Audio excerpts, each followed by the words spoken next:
All right, welcome to Hannity on this breaking news night. Let's go back to November 8th, 2016. You, we the people, shocked the world. You voted for a fighter, for a disruptor, someone who will battle hard to keep promises that he made to you, and someone who will stand up to Washington, the establishment, smash through government bureaucracy, and actually get things done. And it's working. Well, tonight, President Trump is on offense, determined to fund the wall on our southern border that he promised. He is now holding congressional Democrats accountable in a very public way. And yep, fighting for what he promised you. Now, coming up, we're going to show you how Nancy Pelosi, Chuck Schumer, while they're playing petty partisan politics, President Trump is determined to protect the American people. We're going to play you the tape from today's contentious, well, you might want to call it Trump beatdown, and explain why the blithering idiots leading the Democratic Party are way out of their league tonight. Plus, we'll review the president's plan for much-needed criminal justice reform. And I have a message for deranged New York Times hack Paul Krugman, who's literally saying the United States of America, our country, is part of the axis of evil.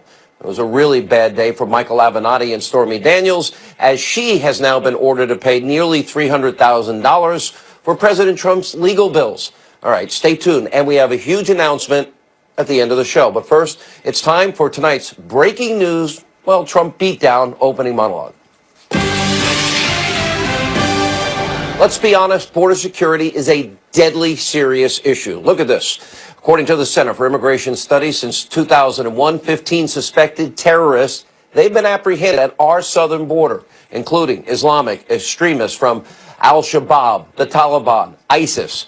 The true number of terrorist-related crossings is, of course, classified, likely much higher. And meanwhile, over 25,000 other known criminal immigrants have been arrested since 2016.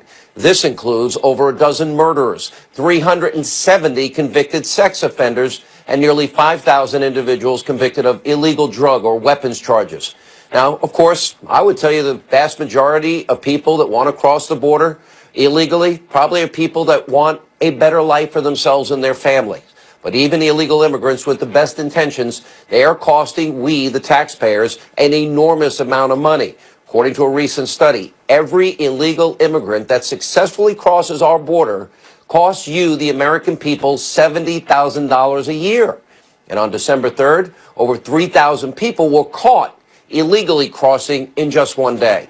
In November, a 2-year-old toddler was found crossing the border without her parents. We must have the ability to decide who comes into our country, to ensure the safety on both sides of the border, to vet people, to make sure they can take care of themselves. So now more than ever, we need a massive wall. It's a common sense strategy that actually works, keeping potential terrorists, those that are criminals, human traffickers, drug traffickers, out of this country, illegals. That's a national security issue.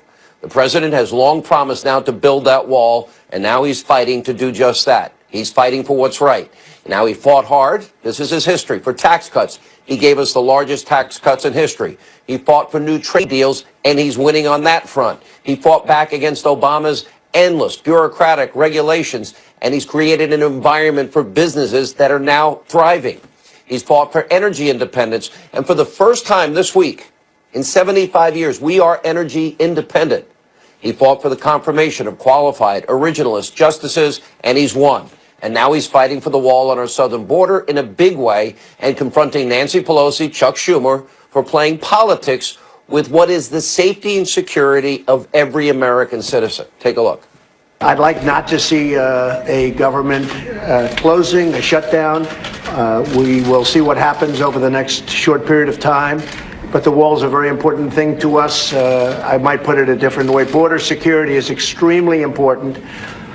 And we have to take care of border security. When you look at what happened with the caravans, with the people, with a lot of, we shut it down. We had no choice. I believe the Vatican has a great responsibility here. It could be a lot easier if we had real border security. You have the White House, you have the Senate, you have the House of Representatives, you have the vote. You should people that use dollars because in the Senate who we are need 60 actually votes. But in the House, and we don't have 1,600. Yeah, but I can't. It's noon on the West Coast.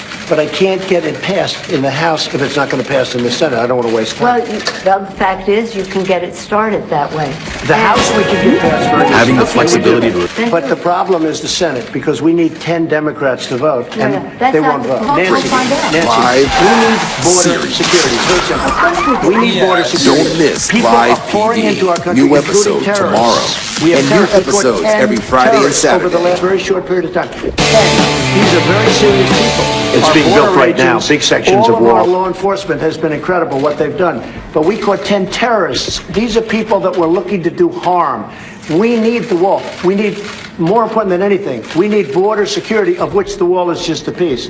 But it's important. You just say my way or we'll shut down the government. We have a proposal that Democrats and Republicans will support to do a CR that will not shut down the government. We urge you to take And it. if it's not good border security, I It won't is take it. very good border And if it's security. not good border security, I won't take it. It's what the Because when board... you look at these numbers of the effectiveness of our border security, and when you look at the job that we're doing You with our just said it is military- effective.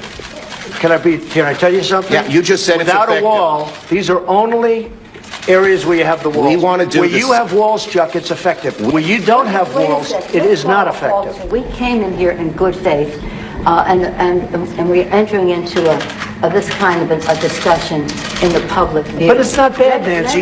No. It's but called transparency. I know, it's not transparency when we're not stipulating to a set of facts, and when we want to have a debate with you about saying we confront some of those facts without... You know saying what? to the We need public, border security. this That's what we're going to be isn't talking about, border security. If we don't have border security, we'll shut down the government. 20 times you Chuck, have called for, I will shut down the government if I don't get my wall. None of us have said... You want to know something? You've said Okay, it. you want to put that on You my... said it. I'll take it. Okay, good. You know what I'll say? Yes. If we don't get what we want, one way or the other, whether it's through you, through a military, through anything you want to call, I will shut down the government. Okay, fair Absolutely. enough. And I We am disagree. proud, and I'll We tell you what, disagree. I am proud to shut down the government for border security, Chuck. Wow. Chuck couldn't even look him in the eye. Now, tonight we have some breaking news. Fox News has confirmed that House Republicans are now considering putting a $5 billion funding the wall bill up for that vote that Nancy Pelosi wants, and they'll still fund the government at current levels. Now, this bill would prove Nancy Pelosi wrong and then put Senate Democrats in a pretty precarious position. Either fund the wall or they will shut down the government. By the way, if you're a Republican in Congress and you vote no, I will tell you right now, we will be highlighting your name and your record and holding you all accountable. This is about our nation's security. It's about stopping drug traffickers and human traffickers. It's about safety for the American people. None of this seems to matter to the left, and yet again, they are on the wrong side of what is a monumentally important issue. Look at this. According to a Harvard-Harris poll, a majority of Americans, they support the president, the wall on our southern border. 79% support a merit-based immigration system. 79% want more secure borders. 61% say the current border security is inadequate. And 68% want an end to the visa lottery system. Now, Democrats don't want to listen to the American people. Maybe they should just listen to themselves, because they're such hypocrites. In the Obama years, they sounded a lot like Donald Trump. And we've got the tape to prove it. Take a look. I voted numerous times when I was a senator to spend money to build a barrier to try to prevent illegal immigrants from coming in. And I do think you have to control your borders. People who enter the United States without our permission are illegal aliens, and illegal aliens should not be treated the same as people who entered the U.S. legally. The American people will never accept immigration reform unless they truly believe that their government is committed to ending future illegal immigration. Those who enter our country legally and those who employ them disrespect the rule of law. And because we live in an age where terrorists are challenging our borders, we cannot allow people to pour into the U.S. undetected, undocumented, and unchecked. Oh, how times have changed. They all sounded like little baby Donald Trumps. Now, we've warned you for a long time. Now, Democrats, now they want open borders, sanctuary cities, sanctuary states. They even want to get rid of ICE and all the hard work that they do all together. But remember, they want to keep this agenda hidden, which is exactly, was one of the more fascinating moments During that exchange with the president that went on 11, 12 minutes today, they kept urging the president over and over, can we talk privately? Please, please, you're killing us. Sure is sign, by the way, they know that they were out of touch with the American people. Can we please do this privately? Pretty please. Take a look. The point is that there are equities to be weighed. And we're here to have a conversation in a prayerful way. So I don't think we should have a debate in front of the press on this. Again, let us have our conversation, and then we can meet with the press again. That's our proposal. If it's good then, it's good now, and it won't shut down the government. Chuck, we can build a much bigger section with more money. Let's debate in private. Okay? Yeah, let's debate in private. We came in here in good faith, and we're entering into this kind of a discussion in the public view. But it's not bad, Nancy. It's called transparency. And let us have a conversation where we don't have to contradict in public the statistics that you put forth, but instead can have a conversation about what will really work. No, let's have the conversation in public so we can all see where you really stand. Instead of working towards a solution, you see it. Democrats playing politics and literally commencing with their favorite activity, bashing Trump, including now, moments after that tense exchange in the White House. Watch this. The Trump shutdown is something that can be avoided, that the American people do not need at this time of economic uncertainty, people losing jobs, the market in a mood, and the rest. It's a luxury. The Trump shutdown is a luxury the American people cannot afford. If he sticks to his position for a $5 billion wall, he will get no wall and he will get a shutdown. This Trump shutdown, this temper tantrum that he seems to throw, will not get him his wall, and it'll hurt a lot of people because he will cause a shutdown. He admitted he wanted a shutdown. It's hard to believe that he would want that. The president said things are working quite well at the border. Well, we want to give him the same thing he had last year. If they're working well last year, they should work well this year. He shouldn't shut down the government. Amazing. Chuck couldn't look him in the eye when he was right in front of him, but he comes out strong when those cameras are out there and he doesn't have anybody to debate or to refute what he is saying. Actually, Chuck, the president said he would own it, that he's willing to fight for his promise for the American people, and that national security is that important to him. Okay, he says he owns it. Accept it. And Nancy Pelosi gets back to the security of Capitol Hill. She actually then questioned the president's, I can't make this up, manhood, telling her fellow Democrats, quote, it's like a manhood thing for him, as if manhood could ever be associated with him. This wall thing. And according to the Hill, she also made this odd, weird, bizarre analogy. It goes to show you, you get into a tinkle contest with a skunk and you get tinkle all over you. Wow. That's the leader of the Democratic Party, soon to be Speaker of the House. This is going to be, listen, you watch in the first 3 months of next year, this is going to be entertainment at its highest level. I promise you. Now let's contrast those very petty statements to how President Trump reacted following the meeting. Take a look. I don't mind having the issue of border security on my side.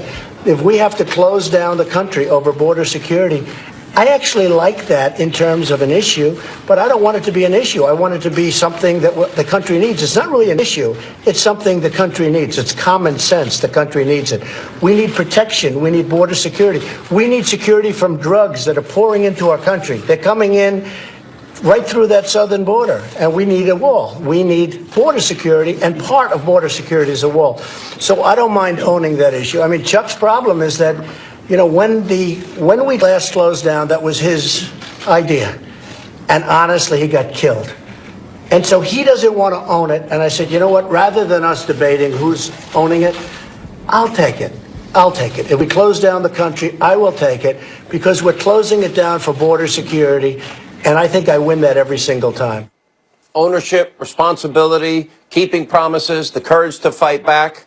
While some criticize the president's style, this is why this president was elected. It's why the border wall will get done one way or the other. He is a disruptor in chief, and finally promises are made that are being kept. The same reason that President Trump's bipartisan prison reform bill will also likely pass Congress and become law. Soon, nonviolent, low-risk offenders will have the chance to once again contribute to society without unreasonably long prison sentences. This is good for America. Everyone, again, nonviolent, very important, especially those who are first-time offenders. They should have a chance at redemption. Now, remember this scene, Alice Marie Johnson, who we had the opportunity to meet and interview, thanking the president, thanking the country for a second chance. She spent 20-plus years in prison for one drug offense, nonviolent. And now others like Alice Marie Johnson, currently in prisons, they will be given a second chance. Now, despite real progress across the country on multiple fronts, well, Trump derangement syndrome has devastated some of America's worst so-called journalists. Of course, this includes New York Times hack Paul Krugman. This is the most insane thing I think I've read in the New York Times, and that says a lot. Tweeting out an article about how climate change, along with a statement that reads, quote, "There's a new axis of evil, Russia, Saudi Arabia, and the United States." Okay, is this what the New York Times has become? A paper so filled with anti-Trump rage that they employ a person that's calling the United States of America evil? Not only is Krugman's anti-climate change rage absurd, it's also misplaced. Mr. Krugman, in 2017, the U.S. actually led all countries in reducing carbon emissions. I guess journalism is not one of his strengths. But what else would you expect from the New York Times? And for the record, Paul, no, America's not perfect. No country has ever been. But there's never been a country that has accumulated more power and abused it less, and accumulated more power and used it to help advance the human condition more than the United States of America. Of course, you and your biased newspaper, so-called Record, need a history lesson. All right, joining us now with reaction to our monologue, former Secret Service agent Dan Bongino, Fox News contributor, Tammy Bruce. Hey there. The best part of today was it should be public, Dan Bongino. Loved it. I want to see that every day. They don't want you to see that. And the other part is, I'll take ownership of the safety of the American people. Absolutely. It's worth fighting over. Yeah, they dropped a huge L on this today, Sean, Nancy, and Chuck. They lost big. And Sean, something happened that should indicate to everybody watching just how badly they lost that interaction in the Oval Office with Trump. Did you see how quickly not only they jumped to the cameras, but then on Capitol Hill, there was a flurry to get to the cameras again. They couldn't reframe this thing any quicker, but they realized something happened here. Right in front of the country, they were put on the spot with a simple question. Will a wall increase border security or not? And Chuck and Nancy flubbed. There's no mulligan. We all saw it. They dropped a huge loss, and Trump exposed them for what they are. He did a great job today framing this in terms of border security. You know, look at the costs alone for the American people. Look, I've been down there 13 times, Tammy, all the way from the Rio Grande through San Diego, in drug warehouses, horseback, helicopter, boats, all-terrain vehicles, foot. I've been out with these guys. I've seen it up front. The Center for Immigration Studies, that they calculate a staggering 63% of households led by non-citizens use at least one welfare program, and it's costing the Americans $70,000 a year. Criminal justice system, healthcare system, educational system. We pay per illegal immigrant $70,000 a year. Yeah, look, we're a generous country. We are. And yet Americans are realizing that there is a better way to having it be this chaos. But also another number, 80% of the fentanyl that comes into the country comes in through the southern border. This is about life and death for American citizens and also for immigrants who come into this country. We want to stay the country that people want to come to. And in order to do that, we've got to secure the border. But I would also seen in the Oval Office, where the Democrats continue to beclown themselves, it is the best chance for Americans to see is President Trump's commitment to transparency, showing them that kind of meeting. But when they're scrambling to not give him $5 billion for a wall, that's a lot of money in just human history. But for some reason, the Democrats were able to find $150 billion for Barack Obama to give to an American enemy, to Iran, to the biggest state sponsor of terrorism around the world, and to a country that murders Americans and kidnaps them and holds them and disappears them. They found $150 billion for that. but they can't find $5 billion to secure the American people. The president should ask the Democrats why that is the case. Why does $5 billion to secure the border, why is that not possible for them, but they found that kind of money, an extraordinary amount of money, for an enemy of the United States? The wall, the card that he was pointing to in that clip, since 1990, the 5 sectors where we have built a wall, over 90% of illegal traffic was abated, was ended. It cut it down by over 90% in every single place where we built a serious, secure wall and barrier. That's what we know. That's what the American people want. And that's what the president must, I know, Sean, you would agree, must play hardball here. He is our only chance to get these things right and to stop the swamp. I like that he owns it. Yeah. You know what? We all make decisions in life and we suffer consequences.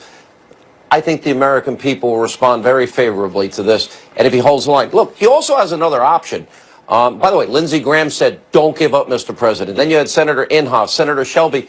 You know, we have a $750 billion military budget. This is a national security issue, Dan. At the end of the day, if the president needs to go that route, I don't see any problem in that being plan B. And that would include the entire $25 billion. Yeah, Sean, let's put this in context. We have a $4 trillion federal budget. I mean, this isn't nickels we're talking about, let's be candid. But in the scope, relatively speaking, of our federal budget, it's nothing. And the fact that, as Tammy indicated, correctly so, we were willing to shuttle pallets of cash to the Iranians, yet we're not willing to dedicate a fraction of the budget to secure our southern border with a wall the American people know works. It's ridiculous. You know, Sean, it's not just a national defense issue, though. That's important and paramount. But it's an economic issue. Secondly, I mean, Milton Friedman said it best. You cannot have open borders and a welfare state at the same time. Yep. It is a mathematical impossibility. It doesn't work. All right. Great analysis by both of you tonight. Right on the money. Tammy, great point on Iran. All right. When we come back, we'll explain one thing. Government shutdowns, most of the government stays open. Ted Cruz will join us. Also later, 4 dead now and a dozen wounded in France at a Christmas market. Authorities are treating it as a terror attack. We'll have an update on that and a special announcement straight ahead. Before the election, they want to impeach the president. They want open borders, get rid of ICE. They want their crumbs back desperately, more regulations, and endless, nonstop investigations into all things Donald Trump and his administration. Now, every night as we go over the news, I want you to look at things from a different perspective. As we talk to these new newsmakers on the Democratic side, ask yourself very important questions, because you're going to come to a conclusion pretty quickly, I think. Are those in power that we show you every night, ask yourself, is what they are doing good for this country? Do their comments, do their remarks, do their actions, do they strengthen the country? Will what they're doing, will it improve the lives of the American people, help the American people, advance our country's interests? Now, you can forget about a red state, blue state, Democrat, Republican, conservative, liberal, left, right, doesn't matter. Is what you're seeing good for the United States of America and the American people? Because as we speak, there are some in this country so filled with anti-Trump rage every second, every minute, every hour of every day, that they're willing to say and to do anything to destroy the president, his family, delegitimize the 2016 election, even if America and we the people suffer as a result. Now, many months ago, I identified what I call the 5 forces that are actively working against the president. Obviously, it's Democrats. They hate him. Then you have, of course, the establishment media. They hate him. Never Trumpers. They want to be justified in, well, not being a part of electing somebody who has governed conservatively. Establishment Republicans that are weak. And the deep state. And for almost 2 years, they have been totally obsessed, as we all know by now, Russia, with a few intermittent distractions like Stormy, whatever else. But on Friday, those 5 forces suffered a serious setback when the special counsel's memos on Paul Manafort, Michael Cohen, indicated no evidence of any Trump, Russia collusion, zero. It's about taxi cab medallions, loan applications, taxes in general. Nothing about Russia or Trump. Now, the destroy Trump forces were kind of distraught, so they sent themselves into their typical predictable convulsions. Then they settled on Plan B, their backup plan. Imaginary campaign finance violations against President Trump. That's what the Russia collusion was about. And in their sad and hate-filled world, Michael Cohen's guilty plea to making illegal campaign contributions will surely result in the end of President Trump once and for all, or so they say. Let's take a look at this manufactured but predictable hysteria. This is a man who came in and said, I'm bigger than the House. I'm bigger than the intelligence community. I'm bigger than checks and balances. I'm bigger than the judicial community. I'm bigger than the free press. And he's going to pay for that the rest of his life. When immigrants procure their citizenship by fraud, we strip them of their citizenship. When a president procures his presidency by fraud, should we consider doing the same? I think the American people would support impeachment. Donald Trump must be impeached. He's got to know his future looks like it's behind bars. Donald Trump is a criminal enterprise. It certainly looks like they are the kind of offenses that would call for impeachment hearings. You have this memorable phrase of individual number one. You know, it's going to go down, I think, in the history books, along with some of those memorable Watergate phrases. He may be the first president in quite some time to face the real prospect of jail time. When the evidence becomes so clear that you very likely have a criminal sitting in the Oval Office, what is the Congress left to do at that point? These are the same people that have been saying the same lies for 2 years, and it is unfounded. According to Fox News legal analyst, our friend Greg Jarrett, if Michael Cohen's non-disclosure payment to Stormy Daniels or anybody else served a secondary purpose or a dual purpose, then it is not considered a campaign contribution and thus not illegal. In other words, if the payment benefited the Trump organization, the Trump brand name, even President Trump on a personal or family level, that's not against the law. It's as simple as that. And the president summed it up pretty perfectly on Twitter, writing, quote, there was no collusion, so now the Democrats go to a simple private transaction, wrongly call it a campaign contribution, which it was not, but even if it was, it is only a civil case like Obama's, but it was done correctly by a lawyer, and there would not even be a fine, lawyer's liability, if he made a mistake, not me. Cohen just trying to get his sentence reduced, witch hunt. Now remember, Cohen changed his story on this particular issue. And it's fascinating because the liberal media and the Democrats, they only want to pick the version that fits their desired political goal. They didn't believe him the first time. He even initially stated that the Daniels payment, for example, came out of his own pocket without the president's knowledge. And sadly, most of his alleged crimes do include lying and fraud. But the media wants to believe Cohen now. They don't like Michael Cohen. They've never liked Michael Cohen. And they're not his friend today. And meanwhile, the president has acted in accordance with the law, committed no criminal campaign finance violation, and he sure as hell never colluded with Russia, which is what this was supposed to be about.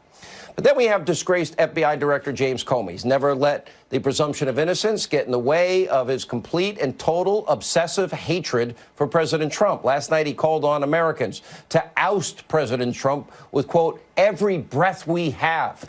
But he's not biased at all. Take a look. All of us should use every breath we have to make sure that the lying stops on January 20th, 2021.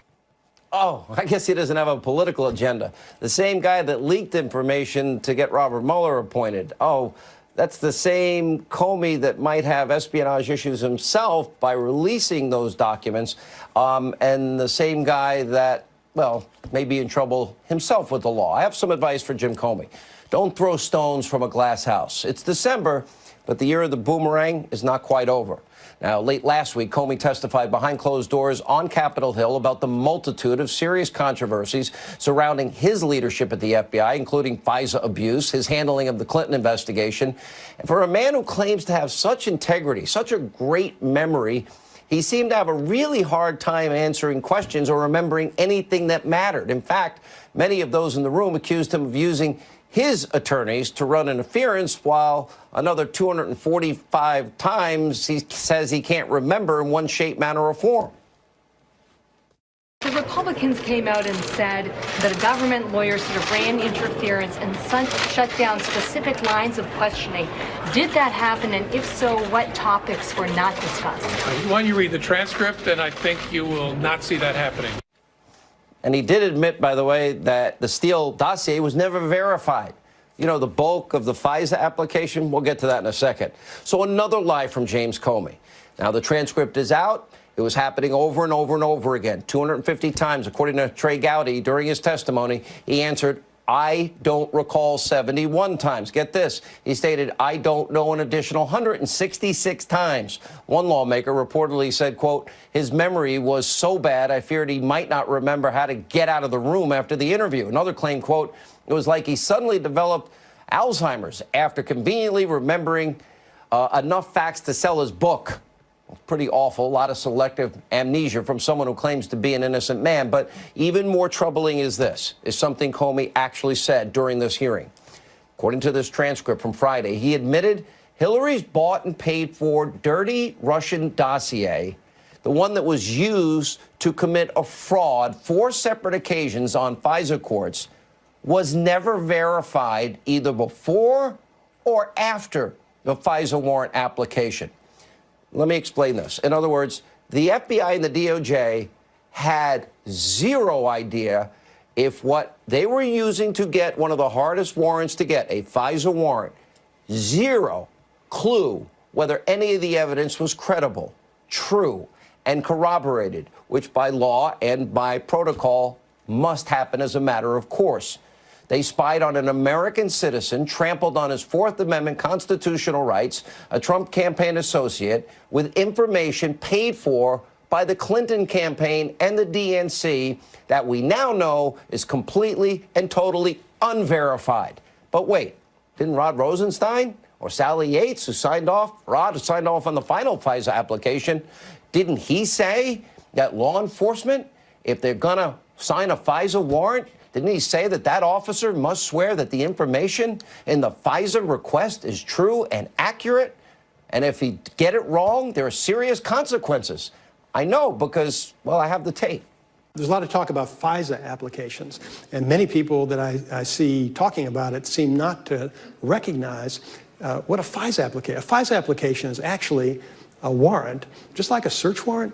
In order to get a FISA search warrant, you need an affidavit signed by a career federal law enforcement officer who swears that the information in the affidavit is true and correct to the best of his knowledge and belief. And that's the way we operate. And if it's wrong, sometimes it is, if you find out there's anything incorrect in there, that person is going to face consequences. Comey's going to face consequences. I'm just waiting to find out what they are. An American was spied on by your federal government. Think about this. With a warrant based on what was uncorroborated, unverified, opposition research, bought and paid for Russian lies by Hillary Clinton. And they never told the judge that Hillary paid for it, ever. Multiple judges were lied to. Multiple frauds were committed on the FISA court. When will we hear from the FISA judges? Because those would be crimes in all likelihood. Our own Greg Jarrett has identified 6 specific felonies that would be applicable on this case alone. Now, if the left really cared about civil liberties, they would be demanding an investigation. They would care about equal justice under the law, equal application of our laws, and our constitutional rights. But like with everything else to destroy Trump forces, they're willing to put all their hatred for the president above everything else. For them, it's always politics. That trumps, no pun intended, all. It's the very reason they tried to ruin Justice Kavanaugh's life without any due process, without any presumption of innocence, on a case that had happened 36 years prior.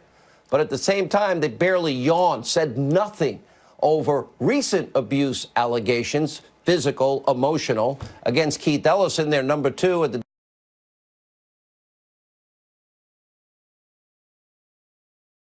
Clinton. None of them spoke out about Michael Avenatti. If you're a Democrat, you don't get the Kavanaugh treatment. It's the very reason why they obsess about Russia for years, but they ignore the Uranium One scandal, where Vladimir Putin had a network inside of this country, the foundational material of nuclear weapons, for crying out loud. 20% of America's foundational material for nuclear weapons. Putin's network in America, we have a spy in there that's chronicling bribery, kickbacks, money laundering, extortion. And he's telling the FBI, oh, then Robert Mueller. but the deal still went through. Hillary approved it. And guess what? Her foundation ended up, for people involved in that deal, $145 million given to the Clinton Foundation. And yeah, some of that uranium left the United States. Where's the outrage over that serious Russia scandal? Why would we ever allow Putin's thugs in America to get a hold of our uranium, and we don't even have enough uranium as a country? Where's that investigation? And in the case of Hillary's dirty dossier, okay, same year, 2016, Russian influence, her campaign funneled millions of dollars, through a law firm. I bet if Manafort or Michael Cohen did it, they'd be arrested. But anyway, then using an op research firm, hiring a foreign national who uses questionable spies from Russia, Christopher Steele, puts together research from his sources in Russia. The dossier is based on Russian lies paid for by Hillary, literally leaked to the American people to influence the 2016 election. I thought we were investigating Russian influence in the election. No investigation into bought and paid for lies to influence the American people. So you think about this when you turn on these other networks or pick up a newspaper. You know, you think about this if you listen to any Democrat across this country in their sanctimony, in their lectures, talk about campaign finance. There's no Trump-Russia collusion, but we have major, major mistakes. Let's see, Vladimir Putin. Tell Vladimir I'll have more flexibility after the election. Dmitry Medvedev. Or the Uranium One deal, or what we were just talking about, and that relates to the dossier. Joining us now, South Carolina Senator Lindsey Graham. Senator, I have one big question. You're laughing? That's a lot to unpack. That was pretty good. That was good. I don't trust Putin. I think he's a thug. I think he sent his thugs here. We had a FBI spy in his network. He's trying to get a foothold in our uranium industry. Bribery, kickback, money laundering, we all knew about it, but they still signed off on that deal, and Hillary benefited through the foundation. She paid for a Russian dossier full of lies, absolute lies that were disseminated to the American people. Where's that investigation, Senator? Well, we should have had a special counsel appointed a long time ago to look at all things Clinton. So here's what I will do if I'm the chairman of the Judiciary Committee in the Senate next year. I'm going to look at the FISA warrant application. How much of it was based on the dossier? Was there any information beyond the dossier offered to get the warrant? And if the dossier was unverified, how could you swear to the court it was accurate? Somebody misled the court. So I promise you and your listeners that we're going to find out how this warrant was issued. How could a judge determine there was probable cause if the only document was the dossier that was unverified? How did the system break down? Senator, I got to be honest. Not only did it not break, that information was pushed out to the American people. They didn't verify it, nor did they tell the court something I believe is pertinent, that Hillary paid for it. Why would they not why would they hide that from the court? So to issue a warrant against an American citizen to surveil them under the FISA statute, the judge has to believe there's probable cause that the person is connected to a foreign entity. If the document that the judge was given was paid for by a political party and the opposing candidate, and it was never verified, and it's not verified to this day, what happens to those who submit the document to the court? If they're not punished, you're going to reinforce doing this in the future. Imagine if it was the Trump campaign, the RNC hired a foreign agent to get a political dossier against Clinton given to the court that turned out to be a bunch of garbage. It'd be front page news all over the world. We're not going to let this go because it's important to the American people that the FISA warrant application process Let me ask you this. correctly. Will we get to the bottom? Obviously, Comey's biased and wanted Hillary to win, as was Peter Strzok, who interviewed her, who thought that she should win $100 million to zero. My question is, are we going to now go back to the investigation into an illegal server with classified and top secret information on it, too? Are we going to get into the Uranium One? How did that ever happen? Was there a quid pro quo? And who would appoint the special counsel? Would it be the new attorney general? Can the president do it? Can you do it? Well, it'd be the new attorney general. And here's, I think, what's frustrating to you and others is that when Mueller's done, nobody can doubt that Trump was looked at very hard. They're trying to flip people right and left. None of that was done during the Clinton investigation. As a matter of fact, the people involved in investigating Clinton wanted her to win and Trump to lose. So we've never had the same scrutiny. I hope in the future that's corrected. Last question. Can the president get the $5? You're telling the president hold out for the $5 billion for the wall, or don't do the deal? Dig in, don't give in, get the $5 billion, put DACA on the table, make them say no to wall funding, make them say no to relief for the DACA recipients. Stay strong, Mr. President. You're on the right side of this issue. All right, Lindsey Graham, good to see you. Thank you. And coming up, a rare exclusive one-on-one interview with senior advisor to the president. Doesn't do many interviews, Jared Kushner. He's next. Also, Newt Gingrich tonight. And the war on Christmas may be worse than ever. Straight ahead.